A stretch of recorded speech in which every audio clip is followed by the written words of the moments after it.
A millionaire's daughter missing for months is found by a street girl at the dump, and the reason is incredible. The Charleston sky dawned grey, still damp from the overnight drizzle, when 8-year-old Jessica left the small shelter of makeshift cardboard and rags she used as a refuge beside an old disused landfill in the railway district. That morning seemed no different from the others. She walked barefoot, her gaze sharp, accustomed to sniffing out food scraps or anything she could exchange for change at the traffic lights. However, upon hearing a muffled noise coming from a rusty container, her senses awakened differently. It wasn't a cat nor a hungry dog. It was human crying, interspersed with disconnected whispers. Approaching. Carefully, Jessica found a little girl about 5 years old, sitting among dirty rags, her face grimy and her eyes full of fear. The girl was huddled, her hair matted to her forehead, and her dirty hands clutched a small necklace with a faded photo. Jessica immediately recognized the face of the woman in the picture. It was her aunt, Nancy, who had disappeared months ago, the only person who had shown her affection since she ended up on the streets. The shock turned to instinct. Jessica didn't know what was happening, but she knew that little girl needed help. Leading the little girl by the hand, she entered the nearest health clinic and, with an unusual resourcefulness for her age, stated that the girl was her lost sister. The staff hesitated, but seeing the child's condition, they quickly referred her to Harmony Hill Hospital. There, Ms. Marlene, a cleaning lady already accustomed to seeing everything, was moved by the situation.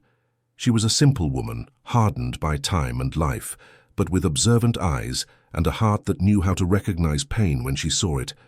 Even without understanding who these girls were, she offered shelter and protection, feeling there was something in that story that went far beyond just another social case. In the following days, while the rescued girl received medical care and Jessica was kept nearby under welfare supervision, small details began to emerge. The child, still in a state of shock, barely spoke but murmured fragmented words during sleep. Click, blue wall, auntie gone. Ms. Marlene, with her quiet curiosity, began to write everything down in an old torn-cover notebook. The necklace with Nancy's photo caught her attention. She decided to investigate on her own, discreetly asking hospital professionals if anyone knew the woman in the picture. A few days later, a nurse brought the first spark of revelation. There were rumors that a nanny named Nancy worked for a wealthy family and had disappeared shortly before a child named Anna Lily went missing. Suspicion turned into certainty when, during a break from her shift, a news report reappeared online. Anna Lily Meadows, daughter of businessman Oliver Meadows, had been missing for over 3 months. The photo featured in the article showed the same child who now slept fragile in a children's hospital bed. The news spread rapidly, and the media's presence in front of the hospital turned the discovery into a spectacle. Jessica began to be called the little heroine of the landfill, even without understanding the weight of that title. Ms. Marlene, on the other hand, watched the commotion with distrust. She felt there was something wrong with how everything was being handled. Oliver's arrival at the hospital was anything but emotional. The man, in a dark suit and hardened expression, entered the room, accompanied by lawyers, and showed not the slightest trace of relief or affection. He observed the girl as if analyzing a damaged object, and upon leaving, exchanged brief words with the staff, avoiding any public display of affection. Shortly after, Lauren Nichols, the businessman's fiancée and a digital influencer known for her charitable image, appeared wearing discreet clothes and almost invisible makeup. She posed for photos with the child in her arms and smiled with a kind of softness that seemed more like an act. Anna Lily remained static, eyes glazed, unresponsive to the woman's touch. During the nights, the girl began to murmur more fragmented words, as if memories wanted to emerge through the nightmares. Jessica was the only one with whom she communicated minimally, and it was the street girl who first heard a clear sentence. Auntie took me to the secret room and then disappeared in a click-one machine. The lady said I couldn't go back. Ms. Marlene wrote everything down and kept it carefully. This was not just a rescue. It was a confession embedded in childish fragments. On the 3rd night after Oliver's arrival, the hospital cameras captured the image of a man trying to access the children's ward without authorization. He wore a dark suit and moved quickly. The images were discreetly reviewed by a security technician who showed the recording to Marlene. She recognized the man from one of the articles about charity events promoted by Lauren, Brian Rock, the influencer's personal assistant. By this point, the spotlight was on the miracle reunion, but within the hospital corridors, another narrative was unfolding. Marlene rummaged through trash cans, checked lockers, and in a coffee-stained wastebasket, found part of a contract. Among financial clauses and technical terms, a bold line stood out. Transfer of assets and guardianship in case of disappearance or death of the minor Anna Lily Meadows, with Lauren Nichols named as the direct beneficiary. Gradually, an uncomfortable truth began to take shape. The missing nanny, the strange behavior of the adults, the traumatized girl, the attempted night invasion, and now a compromising document. Still, no proof was solid enough. Miss Marlene decided to keep everything secret, sharing only with Jessica, who already felt part of something bigger that she didn't fully understand but knew was dangerous. When a team of investigative journalists retrieved security camera footage from a hotel in Ocean View Cove, showing Lauren entering with a child identical to Anna Lily 3 days after the disappearance, the atmosphere began to shift. The influencer's public image began to crack, but the official version was still maintained by cold statements from the family's lawyers. Meanwhile, Jessica became a key figure, being called for interviews, photographs, and even adoption promises, none of which interested her. What she wanted was to know what had happened to Aunt Nancy. On a rainy night, Jessica woke up to Anna Lily crying. She sat beside her, and the girl finally said something directly. "The lady told me to erase everything. The machine clicked. Auntie disappeared because she protected me." It was the missing thread to tie up the loose ends.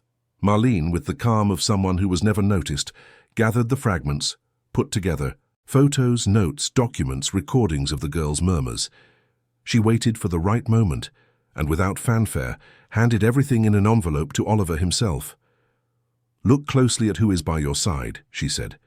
And at that instant, the businessman who had built his life on facades realized that his daughter only felt safe beside the girl society ignored. The cleaning lady the rich didn't greet, and the nanny they tried to erase from history. What would come next was still uncertain, but what could no longer be hidden was the truth that grew, firm, like a weed under the concrete of appearances. The days that followed Lorena Nichols' arrest were marked by a whirlwind of emotions and revelations that shook not only the Meadows family, but the entire city of Charleston. The news spread like wildfire, dominating local and national headlines. The influencer who preached love and charity, who accumulated millions of followers and multi-million-dollar contracts, was now behind bars, accused of crimes that shocked even the most cynical. Oliver Meadows saw his world crumble. The company he ran, one of the largest construction firms in South Carolina, began to suffer from the negative repercussions.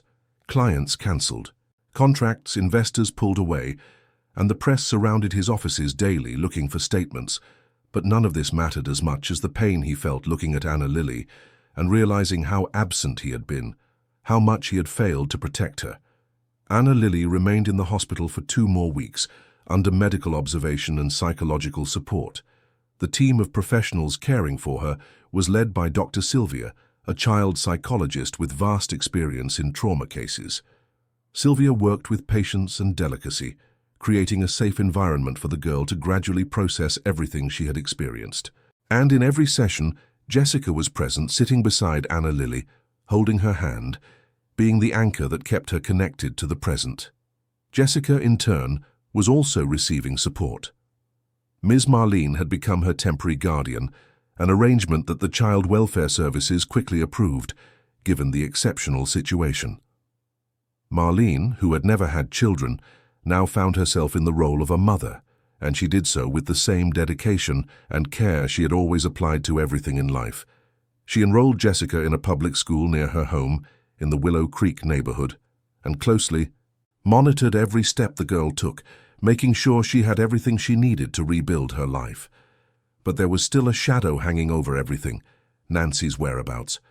The nanny remained missing, and despite all investigations, no trace of her had been found.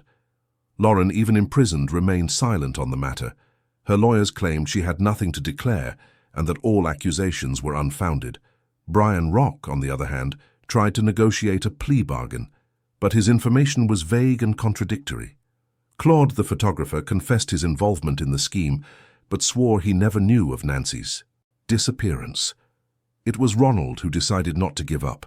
He knew Nancy was the missing piece to fully close the case. If she were alive, she could testify against Lauren and the others involved. If she wasn't, at least her family deserved to know the truth. Ronald began reviewing all statements, all evidence, looking for something that might have been overlooked. And it was in a seemingly insignificant detail that he found a clue. In the videos seized from Claude's studio, there was a scene where a window could be seen in the background. Through that window, part of a building with a characteristic facade was visible. Blue fish-scale tiles, an architectural style typical of some old houses in the Old Town Quarter. Ronald zoomed in on the image and managed to identify a number painted on the wall. 47. With this information, Ronald went to the Old Town Quarter and began to search. It took him 2 days of searching, walking through the narrow streets and steep slopes of the historic center until he finally found the house. It was an old building, seemingly abandoned, with boarded-up windows and a rusty padlocked door. Ronald didn't enter alone. He called the police, and with a search warrant in hand, they broke down the door. What they found inside was both a relief and a tragedy. Nancy was alive, but in deplorable conditions. She had been held captive in one of the rooms on the second floor, with minimal access to food and water. She was weak, dehydrated, and in shock. When the police found her, she could barely speak. But upon seeing Ronald, who showed her a photo of Anna Lily and Jessica together in the hospital, her eyes filled with tears and she whispered, "Is she okay? Is my girl okay?" Nancy was immediately taken to the same hospital where Anna Lily was. The news of her rescue spread quickly, and when Jessica found out, she ran through the corridors to the emergency ward, followed closely by Marlene. Seeing Nancy lying on the stretcher, connected to IVs and machines, Jessica couldn't hold back her tears. She threw herself into her aunt's arms, who, despite her weakness, hugged her with all the strength she had left. "I knew you were alive, Auntie. I knew," Jessica sobbed. Nancy stroked her niece's hair and whispered, "You are so strong, my girl, so strong." When Anna Lily learned Nancy was in the hospital, her reaction was different. She remained silent for a long moment, processing the information. Then she asked to see her. Dr. Sylvia accompanied the girl to the room where Nancy was being treated. Upon entering and seeing the woman who had cared for her with such affection, Anna Lily ran and threw herself into her arms, crying as she hadn't cried since she was found. "You came back, Aunt Nancy. You came back," she repeated between sobs. Nancy, though weak, held the girl tightly and said, "I never abandoned you, my love. Never. I fought to come back to you." That reunion was one of the most emotional moments the hospital had ever witnessed. Nurses and doctors passing through the corridor stopped to observe, many with tears in their eyes. Marlene, watching from afar, felt a wave of gratitude. Gratitude for having followed her instincts, for not giving up, for believing there was more to that story than met the eye. In the following days, as Nancy recovered, she began to tell her version of events. She revealed that she had accidentally discovered Lauren's scheme when she found documents hidden in one of the mansion's rooms. Documents that showed money transfers, suspicious contracts, and, most shockingly, photos of Anna Lily that were clearly not innocent. Nancy confronted Lauren, threatening to tell Oliver everything. It was then that Brian Rock appeared and, under Lauren's orders, kidnapped her, taking her to the abandoned house in the Old Town Quarter. "She said I was a problem that needed to be solved," Nancy recounted, her voice still weak. "She said if I spoke anything, I would never see Jessica or Anna Lily again. I was so scared, but at the same time, I knew I had to resist. I knew that one day the truth would come out." Nancy's testimony was crucial to strengthening the case against Lauren. With her eyewitness account and the evidence already collected, the prosecution now had a solid case. Lauren was formally accused of kidnapping, unlawful imprisonment, exploitation, and a series of other crimes. Brian, Rock and Claude were also indicted as accomplices. Meanwhile, Oliver struggled to rebuild his relationship with Anna Lily. He visited her every day at the hospital, bringing toys, books, and, most importantly, his presence. At first, Anna Lily was distant, almost indifferent. But gradually, with Dr. Sylvia's encouragement and Jessica's support, she began to open up. She started accepting her father's hugs, answering his questions, smiling when he told stories. One day, Oliver arrived at the hospital with a proposal. He had spoken with Marlene and Child Welfare Services and wanted to formalize Jessica's adoption. He wanted her to be part of the Meadows family, to have the same opportunities as Anna Lily, to never again have to live on the streets. Marlene was touched by the proposal, but made sure to hear Jessica's opinion before making any decision. When Marlene told Jessica about Oliver's proposal, the girl was silent for a long time. Then she looked at Marlene with those clever eyes and said, "And you, Miss Marlene, will you still be my grandma?" Marlene smiled, her eyes full of tears. "Always, my child. Always." Jessica then agreed to the adoption, but with one condition, that Nancy also be part of the family. Oliver, who was present during the conversation, did not hesitate. "Nancy saved my daughter. She will always have a place in our home." And so, slowly, a new family began to form. A family not united by blood, but by something much stronger: love, respect, and the overcoming of shared traumas. Meanwhile, Lauren's trial was approaching. The press continued to cover every detail of the case, and public opinion was divided. Some believed Lauren was guilty and deserved the maximum punishment. Others, influenced by campaigns from her lawyers and conspiracy theories spread on social media, thought she was being unfairly treated, that she was a victim of a setup. But for those who knew the truth, for those who had seen the evidence, there was no doubt. Lauren Nichols had orchestrated a cruel and calculated scheme, driven by greed and the obsession to maintain her impeccable public image. And now she would have to answer for her actions. On the day of the trial, the Charleston courthouse was packed. Journalists, curious onlookers, activists, and victims' families crowded the steps and corridors, all wanting to witness that historic moment. Inside the courtroom, Lauren entered with an upright posture, wearing a sober suit and her hair pulled back in a bun. Her eyes, however, betrayed a coldness that sent shivers down the spine of anyone who looked at her. Nancy was called to testify. She entered the room with hesitant steps, still visibly shaken, but determined to tell her truth. She sat in the witness chair and, with a firm voice, recounted everything she had experienced. She spoke about the day she discovered the documents, about Lauren's threat, about the kidnapping and the months of captivity. And when she finished, she looked directly at Lauren and said, "You tried to silence me, you tried to erase me, but I survived, and the truth always wins." Lauren did not avert her gaze. She merely smiled, almost imperceptibly, as if all of it were just a game she still believed she could win. Claude also testified, confessing his participation and asking for forgiveness. Brian, Rock, in turn, tried to minimize his involvement, claiming he was merely following orders. But the evidence was clear and irrefutable. When it was Oliver's turn to testify, he entered the room with a heavy expression. He spoke about how he had been deceived, how he had blindly trusted Lauren and almost lost his daughter because of it. And in the end, he looked at the jury and said, "I failed as a father, but I will not fail in seeking justice for my daughter and for all the people who were harmed by this woman." The trial lasted 3 days. In the end, the jury retired to deliberate. The wait was agonizing.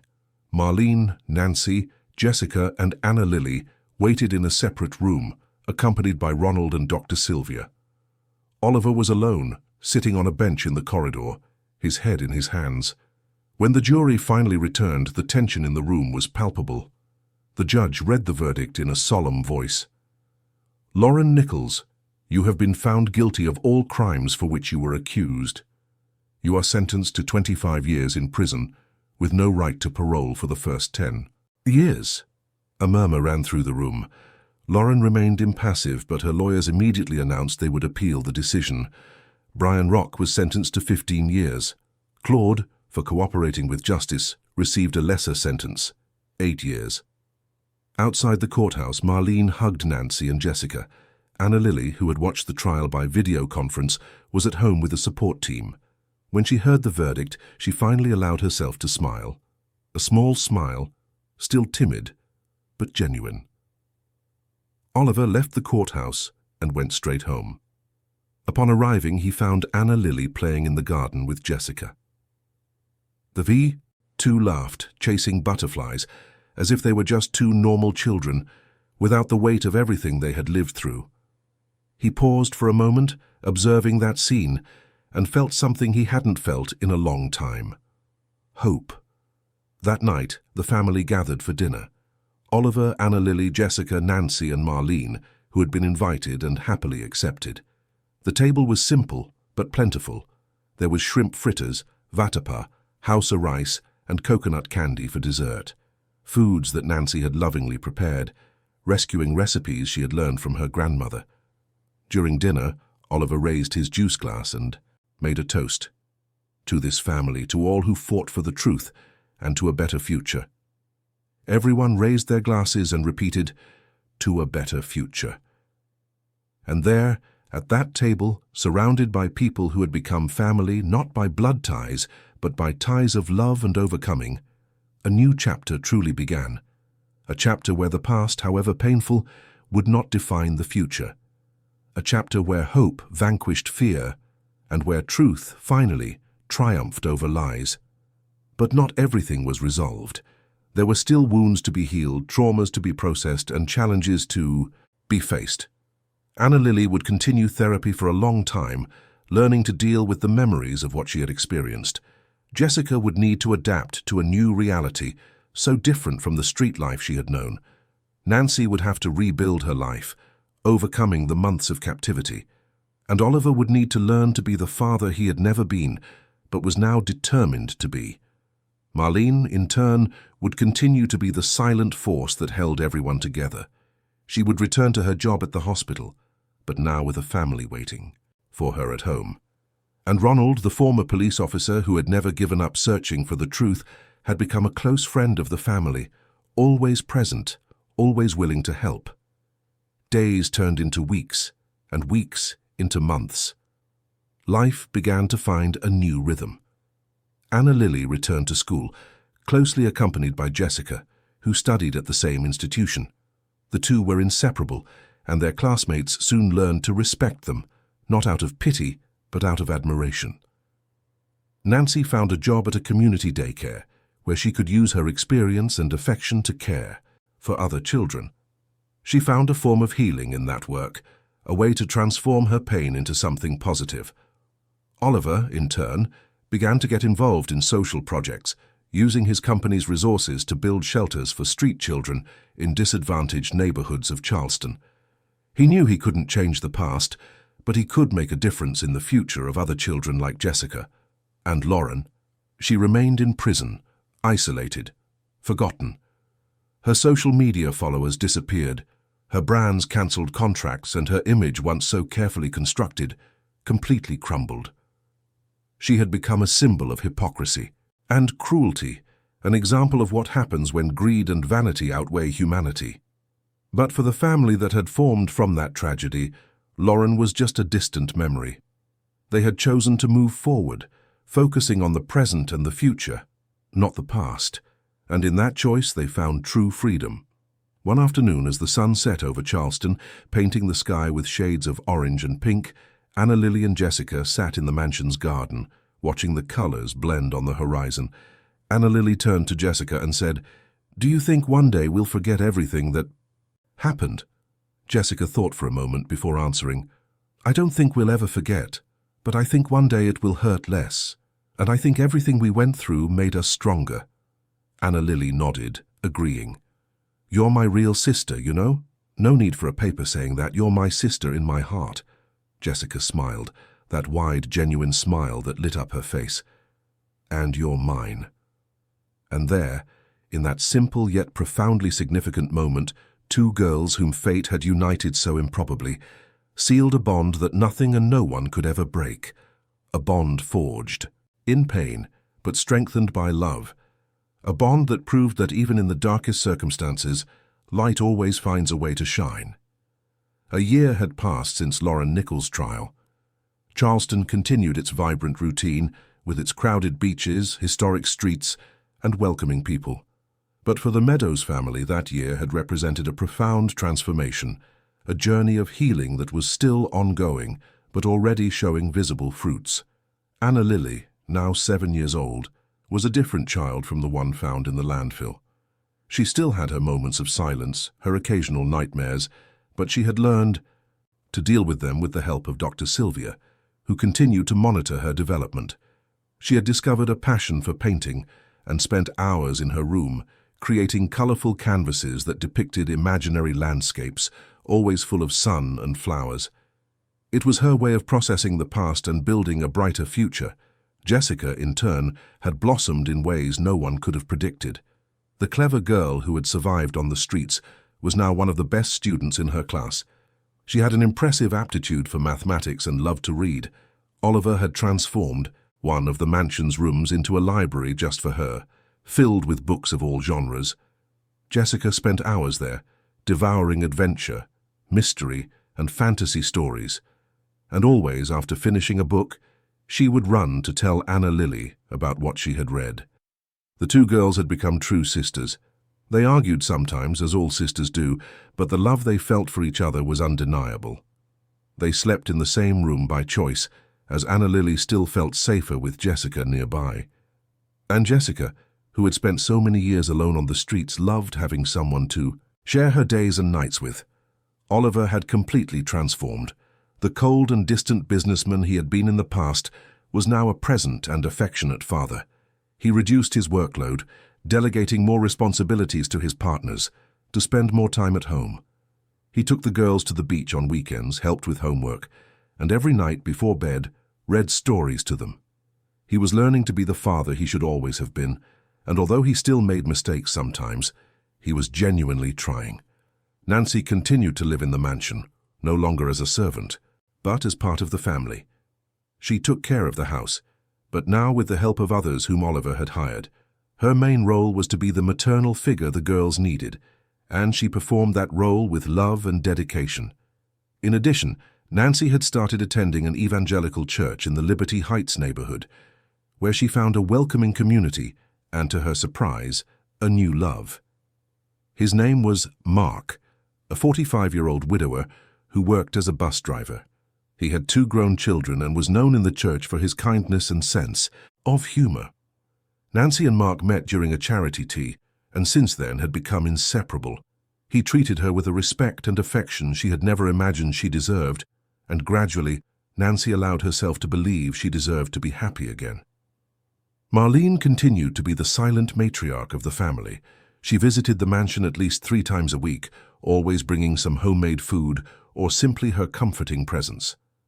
Jessica called her grandma, and Anna Lily soon adopted the same custom. Marlene, who had never had children, now had 2 granddaughters she loved as if they were her own flesh and blood. Ronald also became part of the family circle. He often had dinner at the mansion and took the girls on tours of the city, showing them the sights of Charleston and telling stories about South Carolina's history. He and Oliver had developed a genuine friendship based on mutual respect and the shared experience of having fought for the truth. Everything seemed to be finally at peace, but life, as always, had other surprises in store. It was on a Thursday afternoon, while Oliver was in his office reviewing contracts, that he received an unexpected call. It was from his lawyer, Dr. Henry, a serious and competent man who had handled the family's legal affairs for years. "Oliver, I need to talk to you about something delicate," Henry said, his voice laden with concern. "What is it?" Oliver asked, feeling a pang of anxiety. "Beatrice has been in touch. She wants to see Anna Lily." Oliver felt his blood run cold. Beatrice, his ex-wife, Anna Lily's biological mother, the woman who had abandoned them when the girl was only 2 years old, claiming she wasn't ready to be a mother, that she needed to find herself. She had left the country, cutting off all contact, and for 5 years had given no sign of life, and now suddenly she wanted to come back. "She can't do that," Oliver said, his voice trembling with anger. She abandoned Anna Lily. She has no right. Legally, she is still the biological mother, Henry explained. And she is claiming that she wants to resume contact, that she has changed, that she is ready to be a mother now. She can file a petition for visitation, and it's likely the judge will grant it, at least initially. Oliver hung up the phone and sat, in silence for a long time, trying to process the news. How would he tell Anna Lily? The girl barely remembered Beatrice. For her, Nancy was the closest maternal figure, and now, suddenly, her biological mother wanted to reappear. That night, Oliver talked to Nancy about the situation. She listened attentively and, in the end, said, "You need to tell Anna Lily. She deserves to know the truth. But do it carefully, with Dr. Sylvia's support." Oliver agreed. The next day, he scheduled an extraordinary session with the psychologist, and together they told Anna Lily about Beatrice. The girl's reaction was unexpected. She didn't cry, she didn't scream. She just remained silent, looking at her own hands, processing the information. After a long moment, she asked, "Why did she leave?" Oliver took a deep breath before answering. "She said she wasn't ready to be a mother, that she needed time for herself." "And now she's ready?" Anna Lily asked, with impressive maturity for her age. "She says she is," Oliver replied. Anna Lily nodded slowly.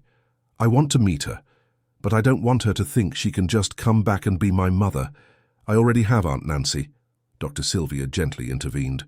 "It's very important for you to know, Anna Lily, that you have the right to feel whatever you want to feel. If you want to meet her, that's fine. If you don't, that's also fine. And if you change your mind halfway through, that's fine too." Anna Lily nodded again, and for the first time since the conversation began, looked directly at her father. "Will you stay with me when I meet her?" "Always," Oliver promised. The first meeting between Beatrice and Anna Lily was scheduled for 2 weeks later in a neutral environment, Dr. Sylvia's office. Beatrice arrived punctually, wearing elegant but discreet clothes, her hair in a ponytail and a nervous expression on her face. She was a beautiful woman, with delicate features, but there was something in her eyes that betrayed a deep insecurity. When Anna Lily entered the room, accompanied by Oliver, Beatrice immediately stood up, her eyes welling up. "Anna Lily," she whispered, as if seeing a ghost. Anna Lily looked at her with curiosity, but without apparent emotion. "Hi," she said simply. Beatrice tried to approach, but Dr. Sylvia gently guided her to sit down again. "Let's take it slow," the psychologist said. "This is an important moment for everyone." The session lasted an hour. Beatrice talked about where she had been, about how she regretted leaving, about how she thought of Anna Lily every day. But her words sounded empty, as if she were reciting a rehearsed script. Anna Lily listened in silence, and in the end asked only one question. "Are you going to leave again?" Beatrice hesitated before answering, "No, I promise I won't." But Anna Lily didn't seem convinced. Leaving the office, she held Oliver's hand tightly and didn't look back. In the following days, Beatrice began to push for more visits. She wanted to take Anna Lily on outings. She wanted to spend time alone with her. She wanted, in her own words, to make up for lost time. But Anna Lily resisted. She agreed to see her, but always with Oliver or Nancy nearby, and never for very long. Jessica, observing everything closely, didn't like Beatrice. There was something about the woman that bothered her, something she couldn't explain, but that her survival instinct, sharpened by years on the streets, recognized as false. She shared her concerns with Marlene, who in turn spoke with Oliver. "That woman isn't here for the girl's good," Marlene said, with her characteristic frankness. "She's here for some other reason. Keep an eye on her." Oliver, who already had his own suspicions, decided to investigate. He asked Ronald to do a discreet background check on what Beatrice had been doing in recent years. What Ronald discovered was disturbing. Beatrice hadn't been finding herself abroad, as she claimed. She had been living in New York City, involved in tumultuous relationships and with serious financial problems. She had accumulated significant debts and had recently lost her job.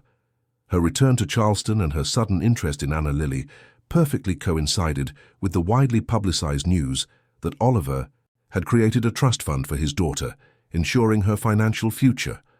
When Oliver learned this, he felt a mixture of anger and sadness. Anger because Beatrice was trying to use Anna Lily. Sadness because, deep down, he still held a small hope that she had changed, that she truly wanted to be a mother. He confronted Beatrice in a meeting at Dr. Henry's office. "I know why you came back," he said, his voice cold, "and it's not for Anna Lily." Beatrice tried to deny it, but Oliver presented the evidence Ronald had collected. Faced with the facts, she finally broke down. "I need money, Oliver," she admitted, her voice broken. "I'm desperate. I thought you could help me." "You could have asked for help," Oliver said. "But instead you tried to use our daughter. That is unforgivable." Beatrice cried, apologized, begged for a second chance. But Oliver was inflexible. He offered to help her financially, but with a condition, that she stay away from Anna Lily until she was genuinely ready to be a mother, not just when it was convenient. Beatrice, with few options, agreed. She signed a document temporarily waiving her visitation rights and accepted the financial assistance Oliver offered, enough to pay off her debts and start over. Then she left Charleston, promising that one day she would return, but only when she was truly prepared. When Oliver told Anna Lily that Beatrice had left again, the girl didn't seem surprised. "I knew," she said, with a wisdom beyond her years. "I felt she wasn't here for me." Oliver hugged his daughter and said, "You deserve someone who truly loves you, not just when it's convenient." "I already do," Anna Lily replied, smiling. "I have you, Aunt Nancy, Jessica, Grandma Marlene, Uncle Ronald. I have a real family." And at that moment, Oliver realized that his daughter was right. Family was not defined by blood or biological ties. Family was defined by love, by presence, by choice. And they had chosen to be together, to support each other, to grow together. That night, the family gathered for dinner, as they did every Friday. Nancy had prepared fish stew, accompanied by pirao, a thick fish broth, and farofa, toasted cassava flour. Mark was also present, already integrated into the group. Marlene had brought a tapioca cake for dessert, and Ronald arrived with a gift for the girls, a giant, 1,000-piece puzzle representing the map of the USA. During dinner, Jessica talked about a project she was developing at school about the history of Charleston. Anna Lily showed her latest drawings, which were becoming increasingly elaborate. Nancy and Mark announced that they were officially dating, to everyone's delight, and Oliver, observing that scene, felt a deep gratitude. After dinner, while the girls assembled the puzzle in the living room, the adults gathered on the terrace to talk. Marlene, always perceptive, commented, "You realize how far we've come, don't you? A year ago, we were in the middle of a storm. And now look at us." Ronald nodded. "It's true, but there are still challenges ahead. Life always brings new challenges." "But now we face them together," Nancy said, holding Mark's hand. Oliver raised his glass of wine and made a toast. "To this family, to everyone who is part of it, and to all the challenges that are yet to come, because I know that together we can overcome anything." Everyone toasted, and for a moment remained silent, just enjoying each other's company and the peace they had achieved. But peace, as always, is fragile, and although everything seemed perfect, at that moment, life was already preparing new tests, new challenges that would test the strength of that newly formed family. A few weeks later, Anna Lily started having nightmares again. They weren't as intense as before, but they were frequent enough to worry Nancy and Oliver. Dr. Sylvia explained that it was normal, that Beatrice's reappearance and departure had stirred deep emotions, bringing to the surface memories and feelings that Anna Lily was still processing. Jessica, always observant, noticed that something was bothering her sister. One night, after Anna Lily woke up from a nightmare, Jessica hugged her and said, "Do you want to talk about it?" Anna Lily hesitated, but then began to speak. "I keep thinking, if my real mother didn't want me, am I hard to love?" Jessica felt her heart clench. "Anna, you are the easiest person to love I know. Your mother, she has her own problems. That has nothing to do with you." "But what if one day you also leave me?" Anna Lily asked, her voice trembling. Jessica held her sister's face with both hands and looked directly into her eyes. "I will never leave you. Never. You saved me, Anna. When I found you in that landfill, I was alone in the world. And now I have you, I have a family. You gave me everything, and I will never, ever abandon you." The two girls hugged and cried together, releasing emotions they had held for so long. And in that embrace, they found the healing they needed. The next morning, Anna Lily woke up feeling lighter. She went to Oliver, who was having coffee, and said, "Dad, I don't want to think about Beatrice anymore. I want to focus on the people who are here, who truly love me." Oliver hugged his daughter and said, "That's very wise, my daughter, and I promise I will always be here for you." And so the family continued its journey. There were good days and difficult days, moments of joy and moments of pain, but through everything they remained united, supporting each other, growing together. And in that union they found the strength to face any challenge life presented them. 2 years had passed since Jessica found Anna Lily in that railway district landfill. 2 years that felt like a lifetime. Such was the transformation everyone had experienced.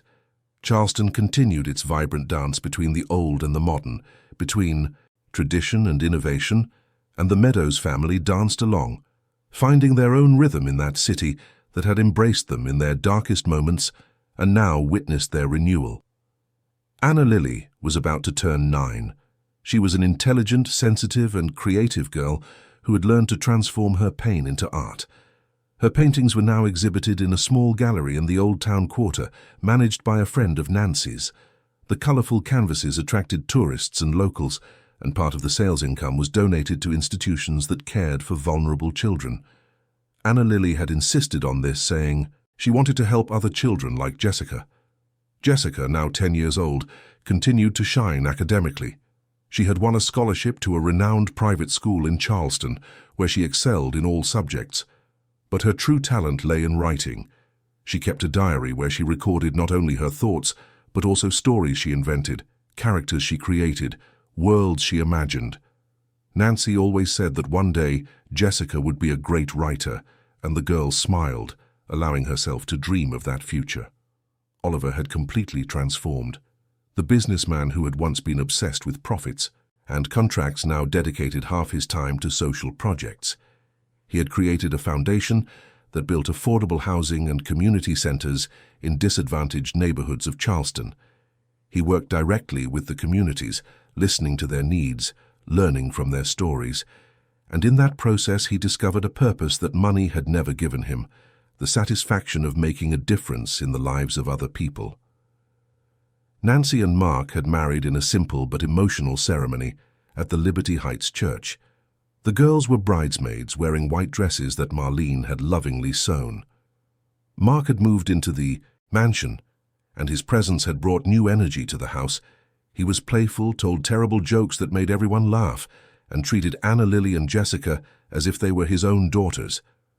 Mark's adult children had also been integrated into the family, creating an even larger network of affection and support. Marlene continued to be the silent matriarch, but now with an official role.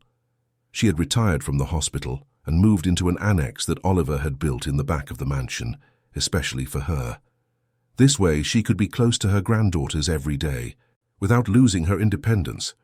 She spent her mornings tending a garden she had planted, full of medicinal herbs and tropical flowers, and her afternoons reading or talking with the girls. Ronald also remained present, now not only as a friend, but as Jessica's official godfather. He took her on cultural tours of the city, taught her about history and politics, and encouraged her love of reading. Ronald had also started dating a teacher named Clarice, an intelligent and affectionate woman who was quickly accepted by the group. Everything seemed to be in perfect harmony, but life, in its unpredictable wisdom, had one more lesson to teach that family. It was during a routine checkup that Oliver received news that shook everyone. Tests revealed that he had a serious liver problem, a condition that had been developing silently for years, probably aggravated by stress and the unruly life he had led in the past. The doctor was direct. Oliver would need a transplant. The news hit like a bombshell. Oliver tried to remain calm, but inside he felt a fear he hadn't experienced in a long time. Fear of dying, fear of leaving his daughters, fear of not having enough time to make up for all the years he had lost being an absent father. He gathered the family and told them the truth. Nancy cried. Mark remained silent. Marlene held his hand tightly. But it was Anna Lily and Jessica's reactions that touched him most. Anna Lily, with tear-filled eyes, said, "You can't leave, Dad. I just truly found you." And Jessica, always practical, asked, "What do we need to do to help you?" Oliver explained that he would need to be put on a waiting list for a compatible donor, that the process could take months or even years, and that, in the meantime, he would have to undergo regular treatments to keep the condition stable. He also mentioned that there was the possibility of a living donor transplant, but that would require someone compatible and willing to donate part of their liver. Immediately, everyone offered to undergo compatibility tests. Nancy, Mark, Marlene, Ronald, even Mark's adult children. But it was Jessica who surprised everyone by saying, "I want to take the test too." Oliver tried to dissuade her, saying she was too young, but Jessica was firm. "You gave me a family. You gave me a home, education, love. If I can help you, I will." The tests were done, and to everyone's surprise, Jessica was compatible, but the doctors were clear. She was too young to be a donor. It would be too risky. The second compatible person was Nancy, and she did not hesitate to offer herself. "You saved my life when you took me out of that house in the old town quarter," she told Oliver. "Now it's my turn to save yours." Oliver was too emotional to speak. He just hugged Nancy and cried, releasing years of repressed emotions. The surgery was scheduled for 3 weeks. Later, in the meantime, the family united even more. Oliver made sure to spend quality time with each person he loved. He took Anna Lily and Jessica to visit St. Paul's Bluff, where they spent an entire weekend playing on the beach, building sandcastles, and talking about life. He had dinner with Nancy and Mark, thanking them for everything. He spent an entire afternoon with Marlene, listening to stories of her life, learning from her wisdom. And he talked at length with Ronald, about friendship, about purpose, about legacy. One night, a few days before the surgery, Oliver called Anna Lily and Jessica for a serious conversation. He wanted to talk about what would happen if something went wrong, about his wishes, about their future. But the girls didn't want to hear it. "Nothing will go wrong," Anna Lily said with impressive conviction. "You'll be fine, because we need you. And because you still have a lot to do," Jessica added. "You haven't seen me graduate yet. You haven't seen Anna get married. You haven't met your grandchildren. You can't leave now." Oliver smiled through his tears and hugged his daughters. "You two are the best thing that ever happened to me. Know that." The day of the surgery arrived. The hospital was full of family and friends, all in a silent vigil. Marlene prayed softly, holding a rosary between her fingers. Mark paced back and forth, nervous. Ronald and Clarice talked in low voices, trying to keep calm. And Anna Lily and Jessica sat together, holding hands in silence. The surgery lasted 8 hours. 8 hours of anguish, prayers, and hope. When the surgeon finally emerged from the operating room and announced that everything had gone well, that both Oliver and Nancy were stable, a collective sigh of relief swept through the corridor. The weeks of recovery were challenging. Oliver and Nancy were hospitalized for almost a month and then had to follow a strict regimen of medication and rest. But gradually, both recovered. And in that process, the family grew even stronger. Jessica and Anna Lily visited the hospital every day after school. They brought drawings, letters, stories they invented to distract Oliver and Nancy. Marlene prepared nutritious broths and delivered them personally, making sure both were eating well. Mark took on many of the household responsibilities, caring for the girls and ensuring everything ran smoothly, and Ronald helped Oliver manage the business remotely, ensuring the company continued to operate. 3 months after the surgery, Oliver and Nancy were completely recovered. The doctor gave final discharge, and the family organized a celebration party. It was a simple party in the mansion's garden, with homemade food, live music, and much joy. During the party, Oliver asked for everyone's attention and gave an emotional speech. 3 years ago, I was a lost man. I had money, power, but I didn't have what really matters: love, family, purpose. And then an 8-year-old girl living on the streets found my daughter in a landfill and changed everything. Jessica, you didn't just save Anna Lily that day. You saved me too. You showed me what truly matters in life." He then looked at Nancy. "And you, Nancy, literally gave me a part of yourself to keep me alive. There are no words to express my gratitude." He looked at Marlene. "Grandma Marlene, you were the silent force that kept us all together. You taught us what it means to be family." To Mark. "Mark, you brought joy and lightness to our home. You showed us that it's possible to start over no matter the age." And finally to Ronald and Clarice. "Ronald, you fought for the truth when no one else believed. And Clarice, you brought new energy to our group. Thank you for being part of our family." He paused and then continued. "I learned that family is not defined by blood. It is defined by love, by choice, by presence. And I choose all of you every day." Everyone applauded, many with tears in their eyes. And then Anna Lily stood up and said, "I want to speak too." She looked at Jessica. "You are my sister, my best friend, my hero. You saved me, protected me, loved me when I needed it most. And even being far away, you continue to be my rock, my inspiration. I love you more than words can express." Jessica hugged Anna Lily, and the two cried together, surrounded by the love of their family. The party continued late into the night, with music, dancing, and much joy, and when everyone finally went to sleep, there was a sense of peace, of completeness, that everything was exactly as it should be. But life, as always, continued to surprise. A few weeks after the party, Oliver received a letter. It was from Beatrice. She wrote apologizing for everything, saying she had been in therapy, that she was working on herself and that she would like, if possible, to have a chance to meet Anna Lily again, but this time without ulterior motives, just as a way to make peace with her past.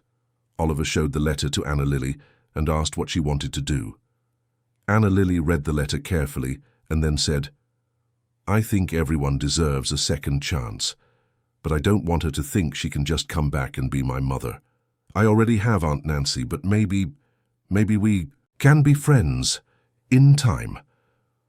Oliver agreed and replied to Beatrice's letter, explaining Anna Lily's terms. Beatrice accepted, grateful for the opportunity. And so, slowly, she began to be part of Anna Lily's life again, but this time in a healthy way, respecting the girl's boundaries and without unrealistic expectations. Months turned into years. Anna Lily grew up and became a talented young woman, known in Charleston for her paintings that touched the hearts of those who saw them. Jessica became an award-winning writer, publishing her first book at 17, a story about two sisters who meet in the most improbable circumstances and build a family based on love and overcoming. Oliver continued his social work, expanding the foundation to other cities in South Carolina. Nancy and Mark lived many happy years together, surrounded by children, grandchildren, and the family they had helped build. Marlene remained the wise matriarch, always present, always loved until her last days. Ronald and Clarice married and had a son, who grew up playing with Anna Lily and Jessica, becoming part of the next generation of that extraordinary family. And Lauren? She served her sentence in prison, isolated and forgotten. When she was finally released years later, she was a different woman, broken by the experience but also perhaps a little more human. She tried to rebuild her life away from Charleston, away from the cameras, away from everything she once was. And although she never managed to recover what she had lost, she learned too late that true wealth is not in followers or contracts but in genuine connections and true love.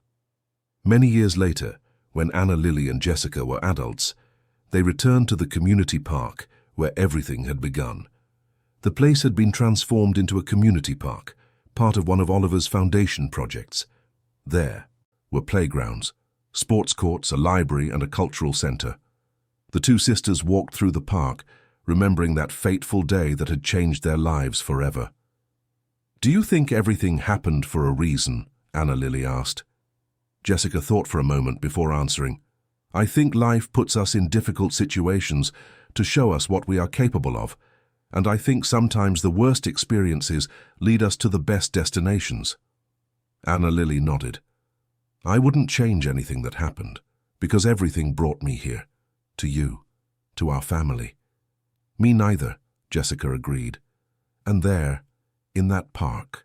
Built on the ashes of the past, two women who were once lost and frightened girls, now strong and accomplished, celebrated not only their journey, but the journey of all who had walked beside them. Because in the end, the story of Jessica and Anna Lily was not just about rescue or overcoming. It was about the human capacity to reinvent oneself, to find light in darkness, to build family where there was none, to transform pain into love. It was about the truth that always wins, about the courage that resides in the most improbable places, and about the power of love that unites, heals, and transforms. And this truth, this lesson, would echo for generations, inspiring others to believe that, no matter how dark the night, dawn always comes. And when it comes, it brings with it the promise of a new beginning, a new chance, a new story waiting to be written. 5 years had passed since Oliver received the liver transplant that saved his life. 5 years of growth, learning, and the strengthening of the bonds that united that peculiar family. Charleston continued to pulse with its characteristic energy, and the Meadows family pulsed along, each member, finding their place in the world while remaining united by something greater than any of them individually. Anna Lily was now 14, a teenager with a deep gaze and keen artistic sensibility. Her paintings had gained recognition not only in Charleston, but throughout the United States. She had been invited to exhibit in galleries in New York City and Miami, and her works were coveted by collectors. But success had not gone to her head. Anna Lily remained the humble and generous girl she had always been, donating a large part of her earnings to social causes and staying close to her roots. Jessica, now 15, was in the prime of her adolescence. She continued to be brilliant in her studies, always among the best students in her class, but had also begun to show interest in other areas. She became involved with her school's student council, leading social inclusion projects and organizing fundraising campaigns for disadvantaged communities. Her book, published 2 years earlier, continued to sell well, and she was already working on a second, this time a collection of short stories based on real-life tales of overcoming that she had collected over the years. But adolescence also brought challenges. Jessica began to question her identity, to wonder about her origins, about the mother she had never known, about the father who had abandoned her. She knew Nancy was her aunt, but she had never known details about her biological parents. And now, with growing maturity, these questions began to weigh on her heart. One night, after dinner, Jessica gathered her courage and asked Nancy about her mother. They were alone in the kitchen, Nancy washing dishes and Jessica drying them, a routine they had kept since the girl arrived at the mansion. "Aunt Nancy," Jessica began, her voice hesitant, "you never really told me about my mother. Who was she? Why did she leave me with you?" Nancy stopped what she was doing and remained silent for a long moment. She knew this day would come, but she wasn't prepared for it. She took a deep breath and dried her hands on the dishcloth before sitting at the table, gesturing for Jessica to sit beside her. "Your mother's name was Lucy," Nancy began, her voice soft but laden with emotion. "She was my younger sister, 3 years younger than me. She was a beautiful girl, full of life, full of dreams, but life wasn't kind to her." Jessica listened in silence, her heart pounding. "Lucy got pregnant very young, at just 17, Nancy continued. "Your father was a boy she met at a party. He promised to stay by her side, but when he found out about the pregnancy, he disappeared. Lucy was devastated, but she decided to have you. She used to say you would be the best thing that ever happened to her." Nancy paused, wiping a tear that ran down her face. "But after you were born, Lucy started having problems. She became very sad, very tired. Today I know it was postpartum depression, but at the time we didn't quite understand. She tried to take care of you, but she was so lost, so alone. I helped as much as I could, but I was also young, also struggling to survive." Jessica held Nancy's hand, encouraging her to continue. "When you were 2 years old, Lucy asked me to take care of you for a few days, said she needed some time to find herself. I agreed, thinking it would be temporary. But days turned into weeks, and weeks turned into months. Lucy would appear, occasionally, always promising she would get better, that she would come get you, but she never could. And then, one day, she simply never came back. "What happened to her?" Jessica asked, her voice trembling. Nancy took a deep breath. "I looked for her for months. I went to all the places she used to frequent, spoke to everyone she knew, until a friend of hers told me that Lucy had gone to Miami, trying to start a new life.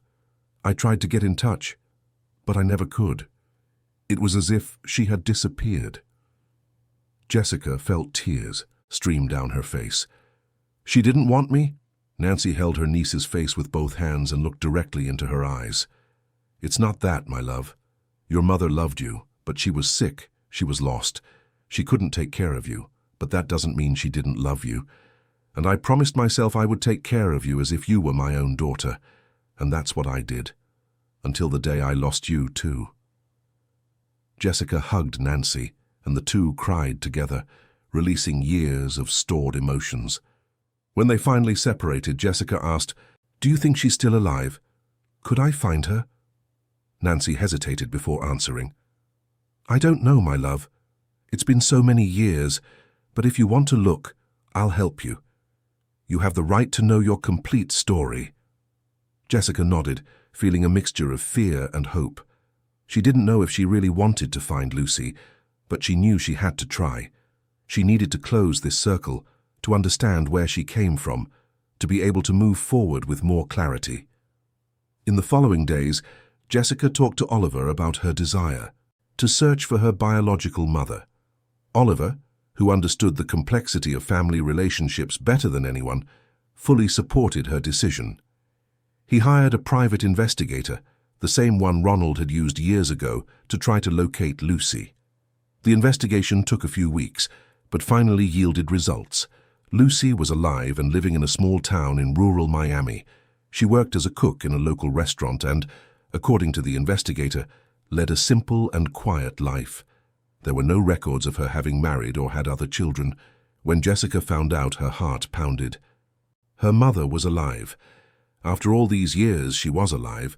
But what to do with this information? Should she get in touch? Should she go there? Or should she leave the past in the past? She talked to Anna Lily, who as always was her confidant and advisor.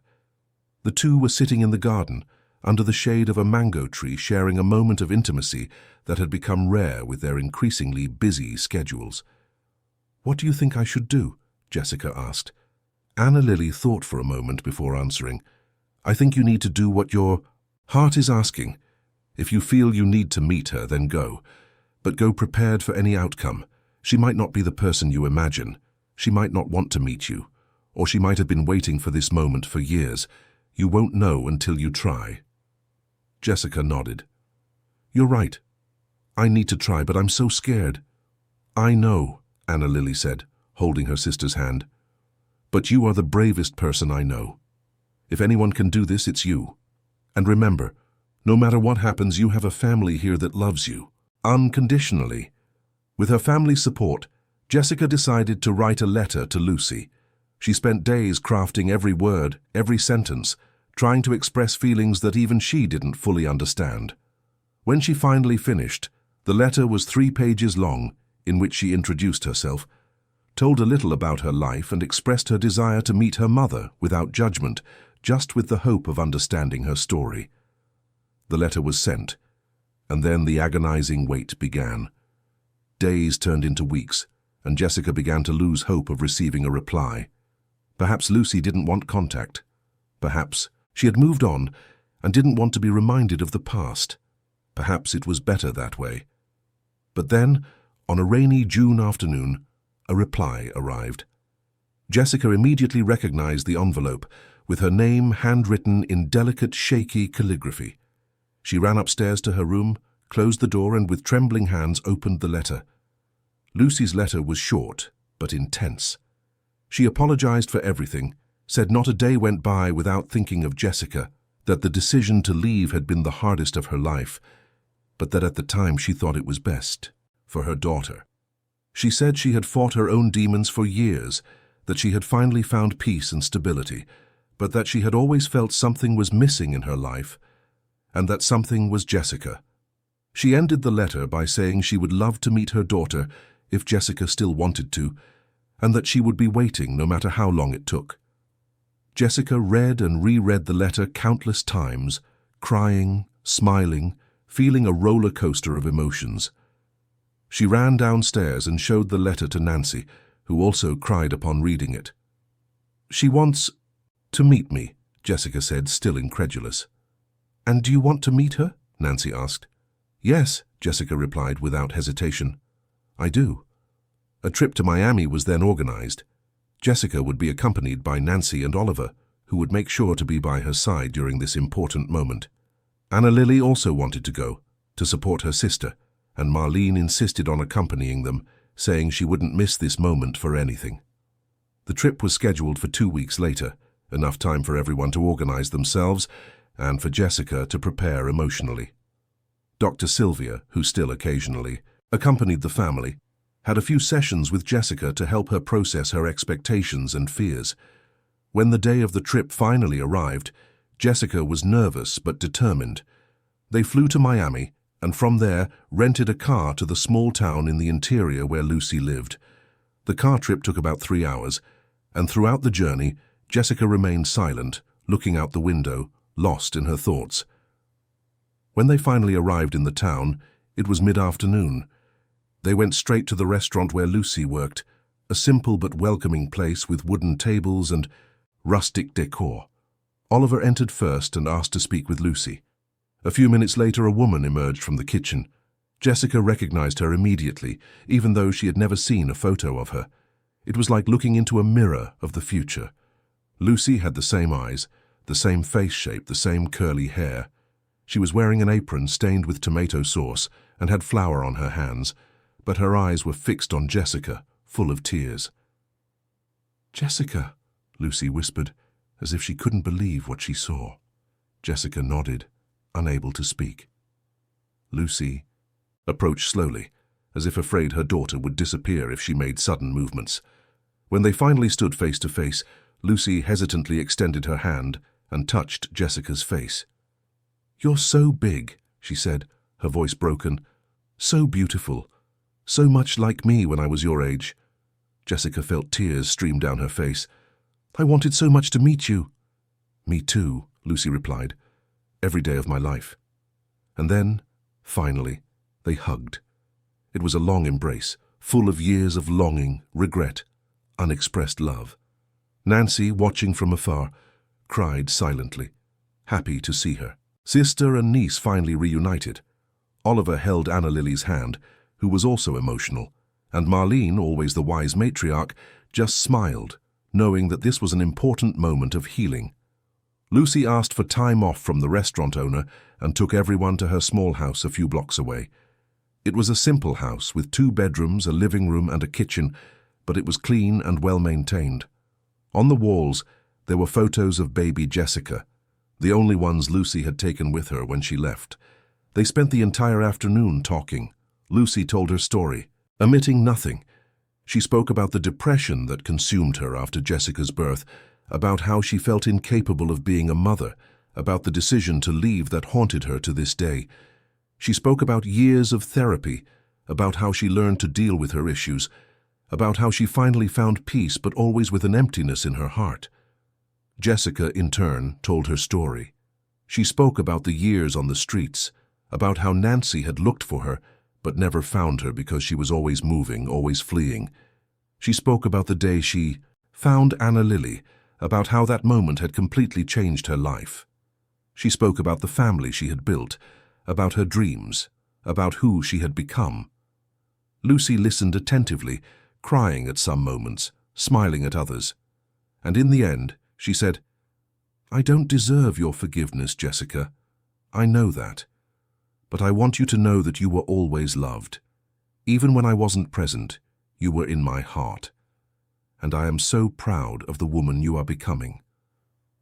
Jessica held Lucy's hand and said, "I won't lie and say it wasn't difficult, it was. There were times when I felt completely alone, completely lost. But I survived, and part of me survived because I inherited your strength. So thank you for that. And yes, I forgive you, because holding on to anger only hurts myself. And I choose to move forward, but now with you in my life if you want." Lucy hugged her daughter again, this time more tightly, as if to make up for all the hugs she hadn't given over the years. They stayed in the town for 3 days, during which Jessica and Lucy got to know each other better. They walked through the streets of the small town, talked about everything and nothing, shared meals and stories, and gradually they began to build a relationship, not of mother and daughter in the traditional sense, but of two women connected by blood, and now also by the choice to get to know each other. When it was time to return to Charleston, Jessica and Lucy said goodbye with a promise to keep in touch.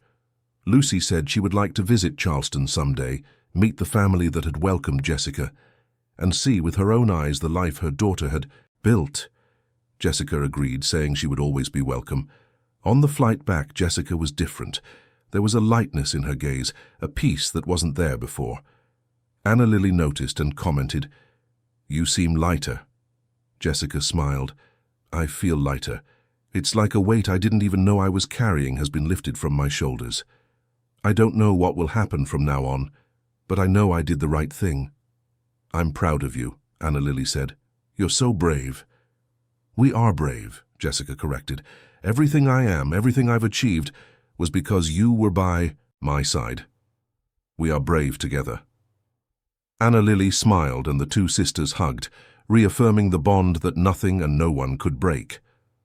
Back in Charleston, life resumed its rhythm. But now there was a new element: Lucy.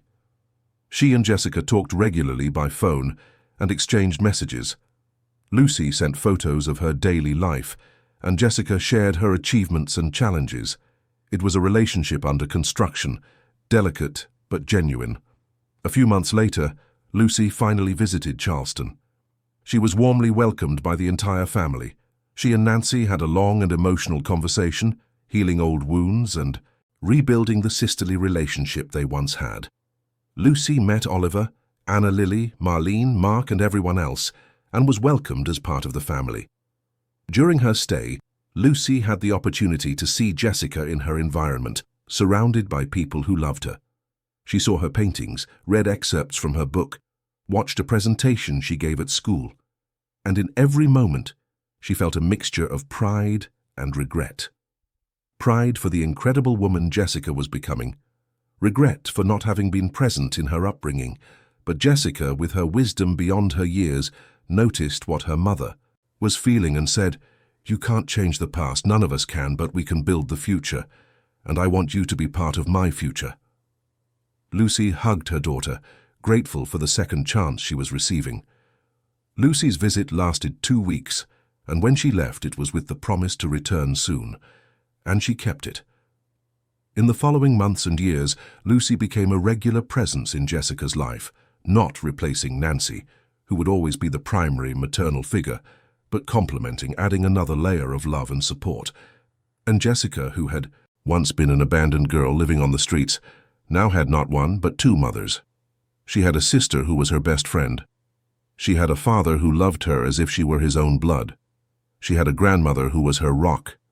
And she had an extended family that supported her in everything. She had learned that family is not just about who gave birth to you or who shares your DNA. Family is about who chooses to stay, who chooses to love, who chooses to support.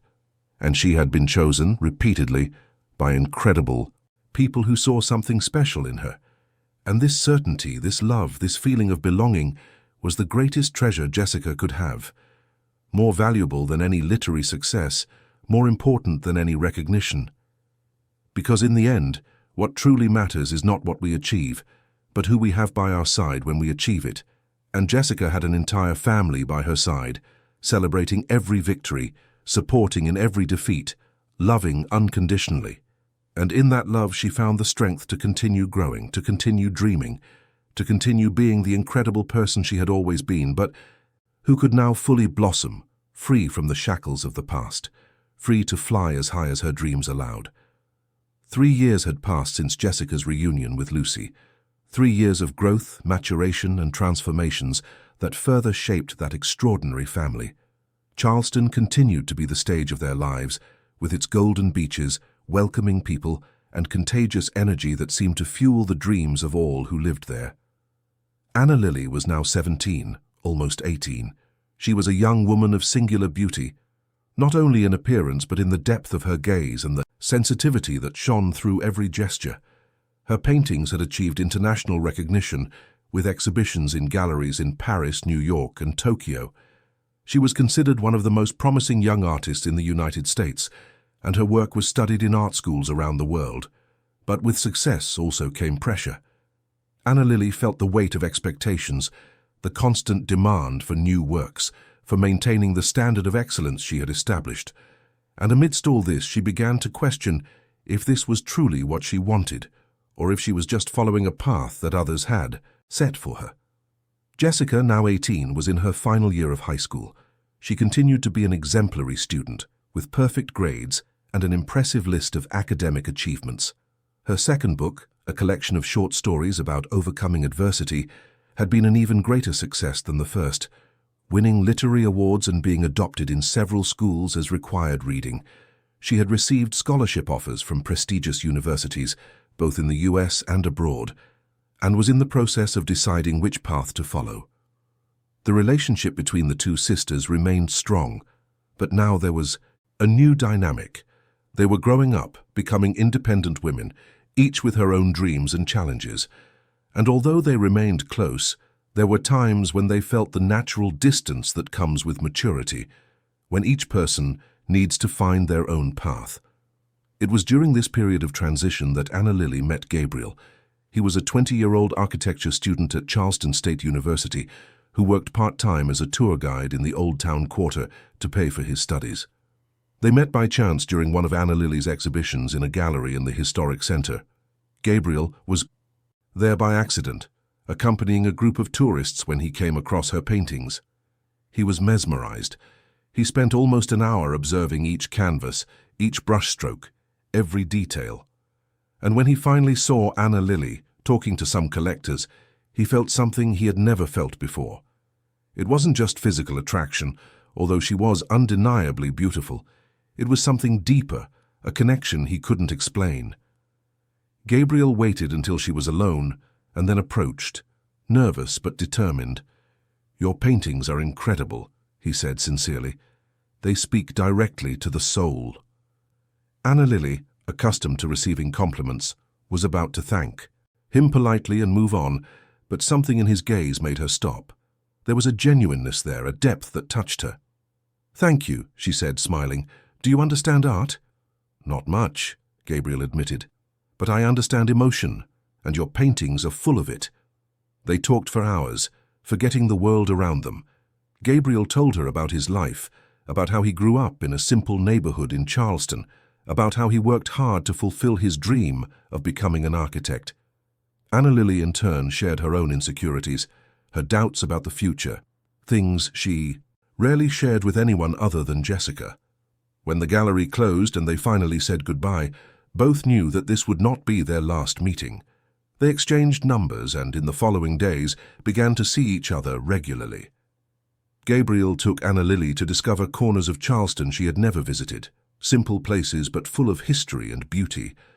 And Anna Lily showed Gabriel a world of art and culture that he admired from afar but had never felt a part of. Jessica immediately noticed the change in her sister. Anna Lily was lighter, happier, but also more distracted.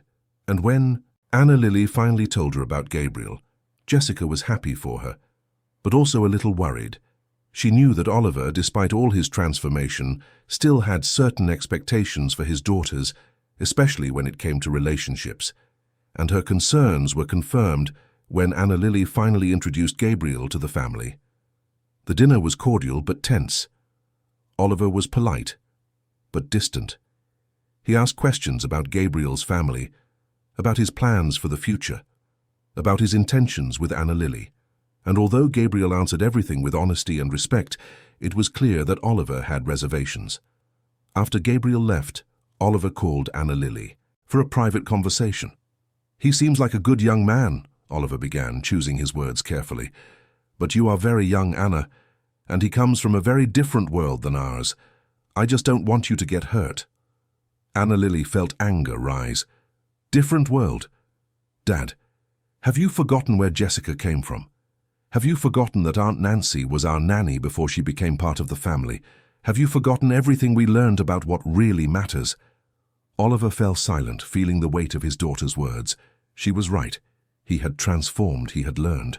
So much. But there were still vestiges of the man he had been.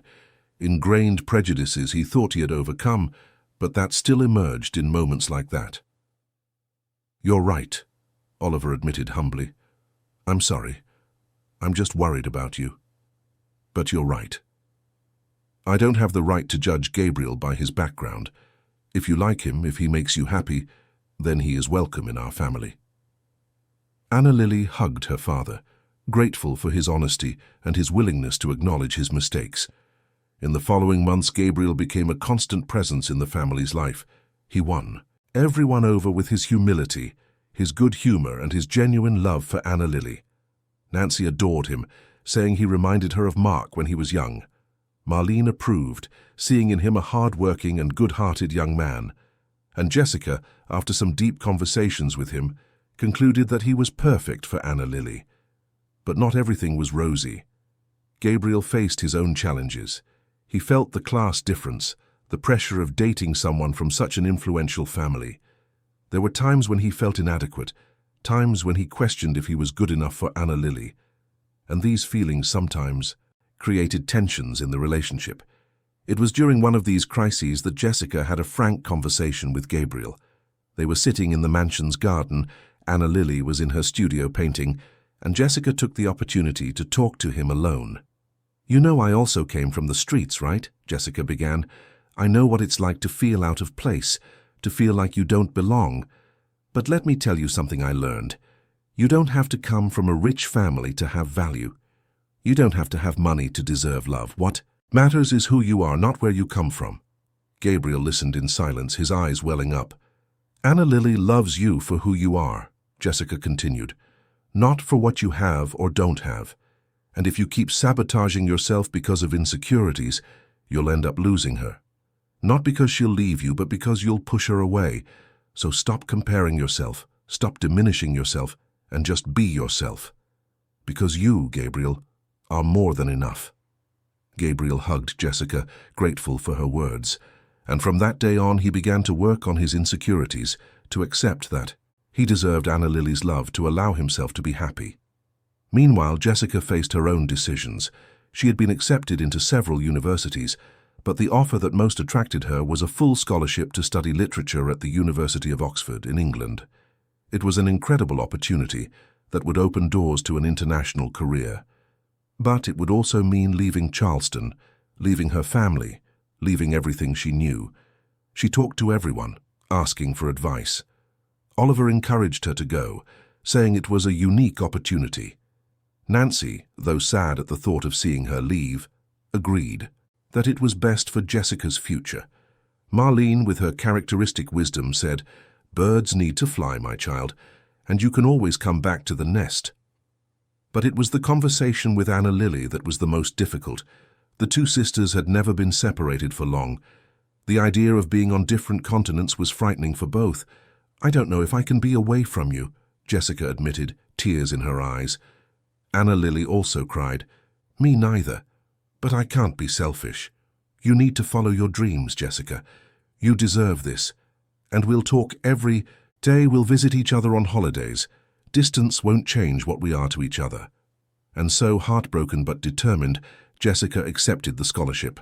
The months leading up to her departure were intense, full of preparations, goodbyes, and precious moments with her family. Lucy came from her town in Miami to spend the last few weeks with Jessica. The two had built a beautiful relationship over the years, and although Lucy had never taken on the role of primary mother, she was an important presence in Jessica's life. They spent hours talking, sharing memories, making plans for the future. "I am so proud of you," Lucy said, holding her daughter's hands. "You have become an incredible woman, and I know you will conquer the world."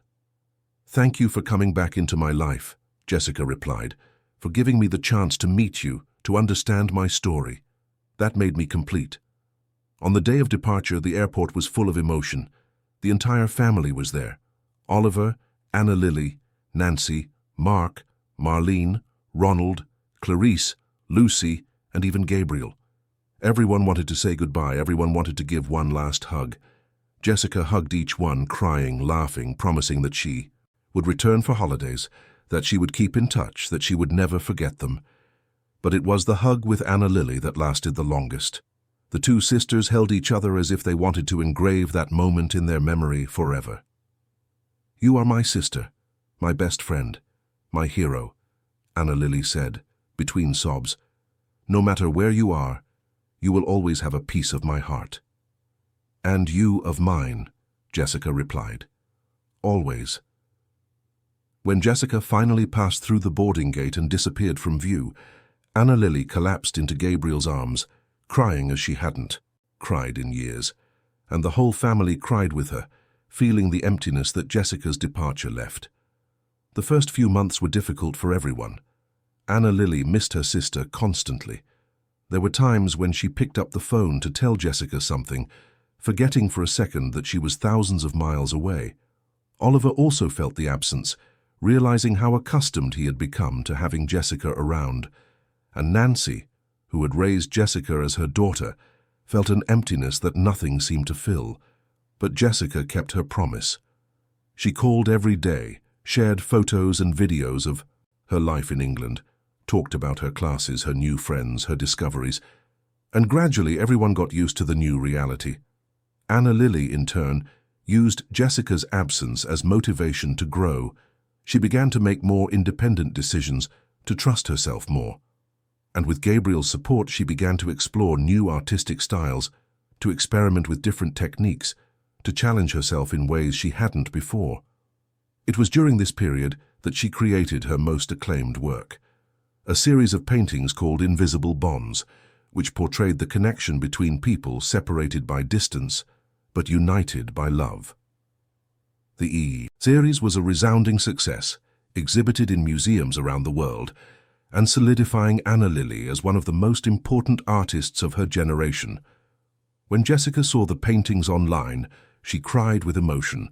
She immediately recognized that they were about the two of them, about the connection they shared. And at that moment, even being so far away, she felt closer to Anna Lily than ever. Months turned into a year, and when summer break finally arrived, Jessica returned to Charleston. The reception at the airport was emotional. Anna Lily ran into her sister's arms, and the two hugged, crying and laughing at the same time. The entire family was there, and the joy was palpable. During her break, Jessica talked about her experiences in England, about the people she had met, about what she had learned.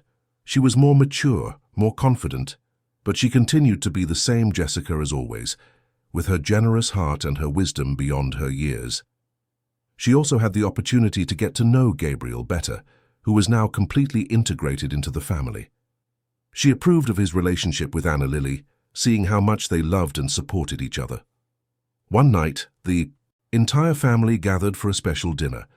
Nancy prepared a feast with all of Jessica's favorite foods: fish stew, shrimp fritters, vatapá, karuru, shrimp and okra stew, and, for dessert, coconut candy and quindim, coconut custard. The table was abundant, and the atmosphere was filled with love and joy. During dinner, Oliver stood up to make a toast.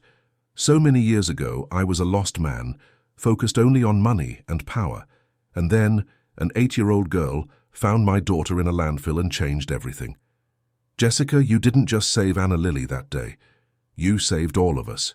You showed us what truly matters in life: love, family, connection." He paused, emotional. "And now, seeing you grow, seeing you conquer the world, I feel so proud. Proud to be your father, even if not by blood, because you are my daughter in every sense that matters."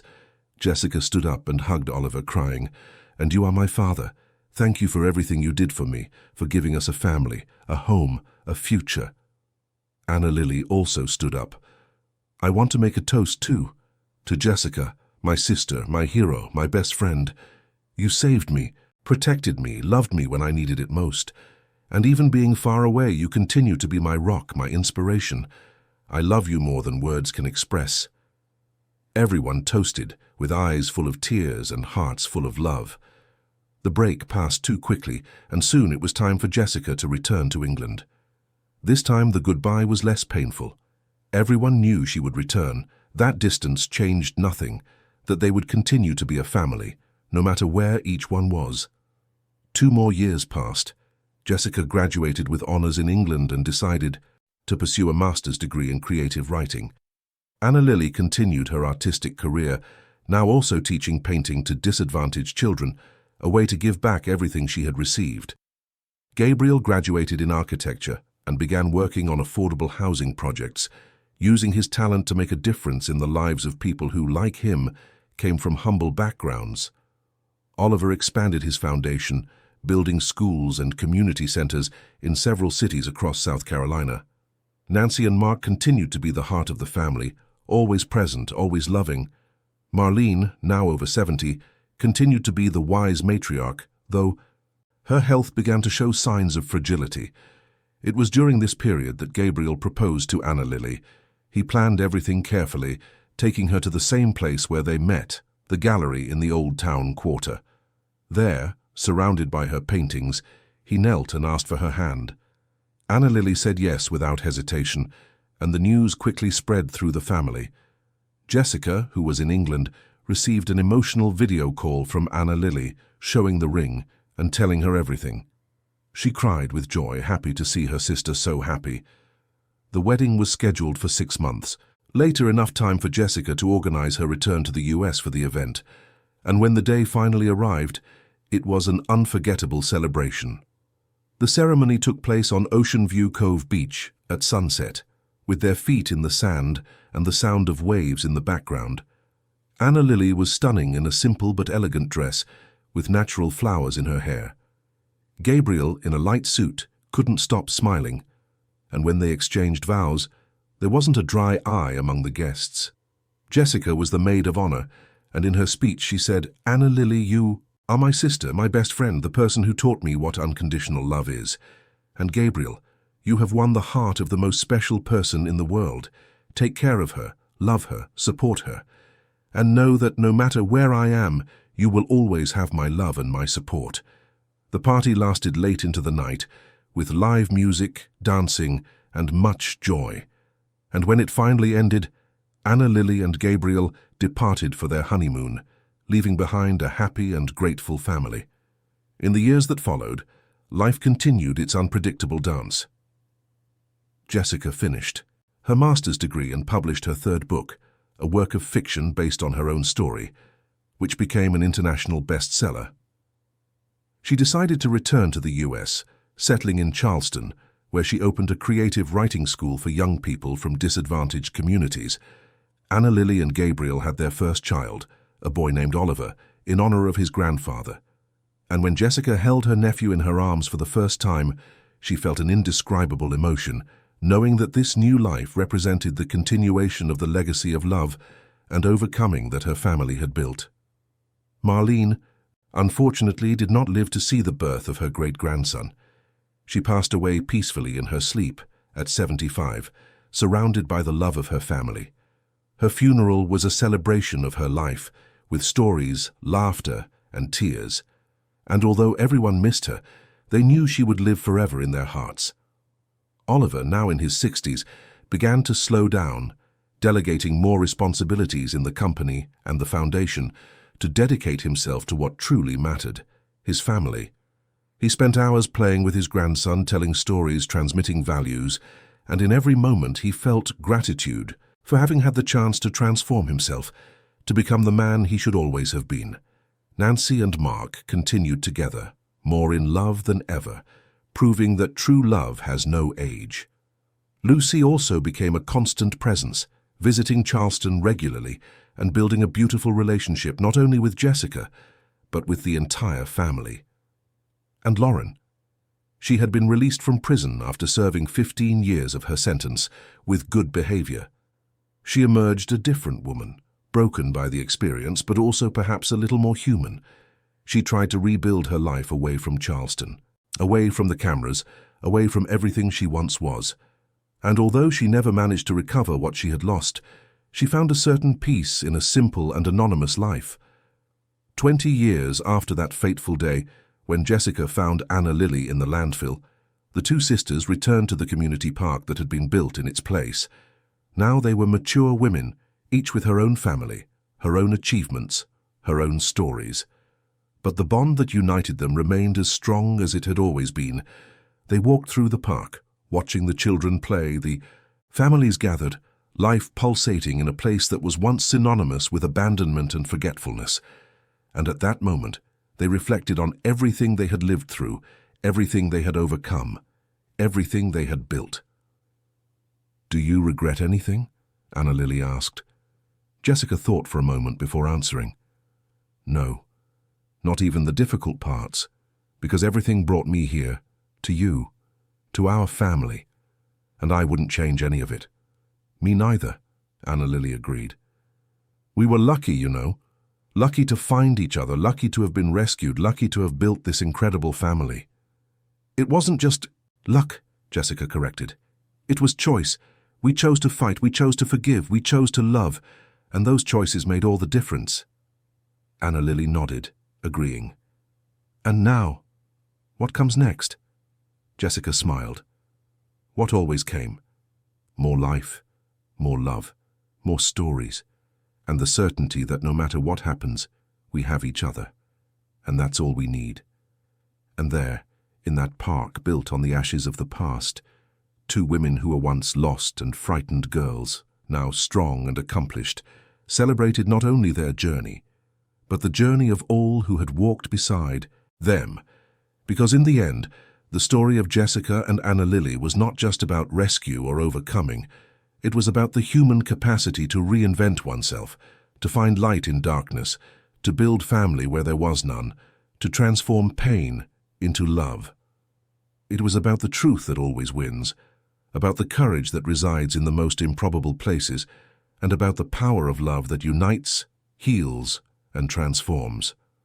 And this truth, this lesson, would echo for generations, inspiring others to believe that no matter how dark the night, dawn always comes.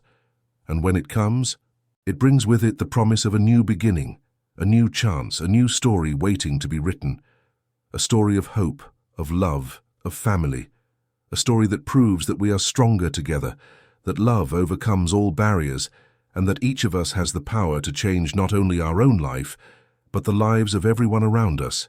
And as the sun set over Charleston, painting the sky with shades of orange and pink, Jessica and Anna Lily walked back home, hand in hand, knowing that their story, though unique, was also universal.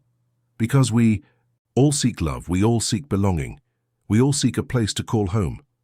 And they had found all of that, not in a perfect place, but in an imperfect family that chose to love despite everything.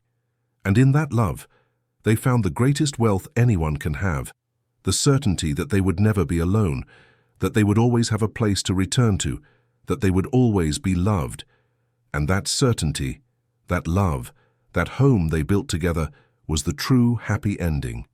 Not because everything was perfect, but because it was real, it was genuine, it was theirs. And nothing and no one could take that from them.